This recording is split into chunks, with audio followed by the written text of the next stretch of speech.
The headlines tonight on Dateline Scotland. Sources from Better Together say Jim Murphy is doing well as he recuperates from the trauma of last week's egging. Early reports suggested that the attack had caused Mr. Murphy to lose the power of speech, although they sadly turned out to be unsubstantiated. Briony Laing has an exclusive interview with the Prime Minister in waiting, the firebrand, the statesman, the self-proclaimed people's champion, Ed Miliband. And following the huge success of Better Together's latest TV advert, we have a sneak peek at their next offering. For every scrap, every morsel, every last crumb of Scottish news. This is Dateline Scotland.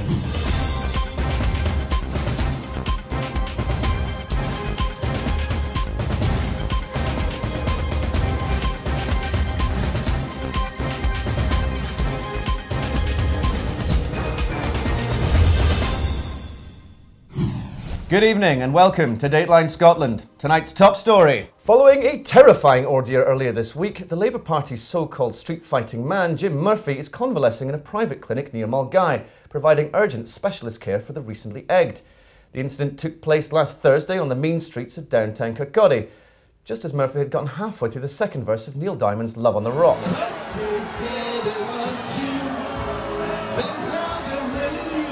Immediately following Murphy's egging, his minders attempted to commandeer a nearby ambulance. However, the paramedics were left with no option but to forcibly remove the MP after he attempted to eject an elderly occupant. Murphy's own security detail then covered his retreat to the nearby Better Together safe house, where he received an emergency back rub from the campaign director Blair McDougall, as well as a damp cloth with which to wipe himself down. I'm reliably informed that you have more on this story, Jack. Yeah, I'm pretty sure I informed you. Yeah, that's what I said. Reliably informed. Joining me now from our studio in Churnside is Better Together's chief strategist, George Deary. Thanks for coming on, George. Thank you, but it's the no thanks campaign. Oh, right, is that a different thing? No. Okay, so Jim Murphy got hit by an egg while shouting at members of the public in Kirkcaldy this week. What was your reaction to that? Right, first of all of our thoughts are with Jim and his family at this very sad time. Well, I'm sure everyone here would echo that. But, I mean, I suppose what we'd really like to know is how you respond to those who've said that there's maybe been a bit of an overreaction to this. Well, not at all. I mean, this has been a despicable orchestration by the Yes campaign. I mean, I've seen people get egged, and when they get hit, they go down and they stay down. There is, though, a long history of throwing eggs at politicians. I mean, you could argue that to some extent it goes with the territory, and, well, let's be honest, Mr. Deary, it's just an egg. But no, you cannot say this phrase, just an egg. You cannot belittle it for the awfulness that it is. It's caused devastation. I have here a common or garden egg, and of course in my hands it's perfectly safe. It can be eaten, of course, but in the wrong hands, coming at you at a speed that would surprise you, a velocity that would really, really surprise you, it can cause untold damage. For example, if it gets in the clothes, you've got a nightmare on your hands because you can't use hot water because you'll bake the egg, and then you have to use cold water, and it ends up being a tremendous palaver. George Deary from the No Thanks campaign, thank you for joining us. Oof. Revved up like a juice, another runner in the night, blinded by the news. You're watching Dateline Scotland. Follow us on Twitter or tweet us on Twitter at Dateline Scot. It's not like you've got anything else to do. And our website is www.dateline.scotland.com. And now our Westminster correspondent, Briony Laing, spent all of this morning, most of this afternoon, and some of this evening talking hard politics with the country's shadow Prime Minister.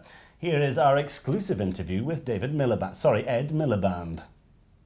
Ed, you just look at me, ignore the camera, you're going to be just fine. Now let's start with a really big question. What would you like to be when you grow up? I want to be the Prime Minister of the country. Oh, that sounds very exciting. Could you maybe describe what the country would be like if you were in charge then? A few people at the top are going to soar away from everyone else, and people's lives, the lives of ordinary lower and middle income people are going to get harder and harder, and their kids are going to have worse prospects than them. Ed, that doesn't sound very nice. Would you not feel a little bit guilty for wanting that to happen? You know, the funny thing is, I don't really. Okay, I'm going to guess you're just having a little joke with me, so... No, it's serious. Right, okay. Well, can you tell us about any Labour Party policies you would implement if you became Prime Minister? We are going to repeal the NHS. You want to repeal the NHS? Are you mad? That's what we want to do, yes. What on earth made you think that was a good idea? I felt, why don't you do more things like David Cameron did? Except apparently going even more right-wing. Well, I'll keep trying. Statesman, career politician, brother of David Miliband. Ed, get your hand off my leg. Ed Miliband, thank you very much. Thank you. And finally, after the huge success of Better Together's groundbreaking short, The Woman Who Made Up Her Mind, we can bring you an exclusive sneak peek at the much anticipated sequel due out this week. When I was just going to give you coffee. I was just going to give you coffee. I thought we were friends. I thought we were friends. Of course, you know it's meant for women because it was filmed in a kitchen. Good point, yes. Well, I'm afraid that just leaves us with enough time to take a quick look at tomorrow's headlines. James. The Aaron Banner have gone with shock as Jeremy Clarkson confirmed as a racist. That is a story that's going to run and run. The Daily Record, embarrassment as Cameron mistakenly attends MFI dinner. Says, I've always been an IKEA man. Goes to MFI anymore. The Herald, new poll reveals 95% of female voters pee sitting down. Fascinating. And the Scottish Daily Mail this week, it's gone. That is some spooky stuff. Well, on that note, until next time, on behalf of everyone here at Dateline Scotland, thanks for joining us. Don't have nightmares. Do have a very pleasant evening. Good night.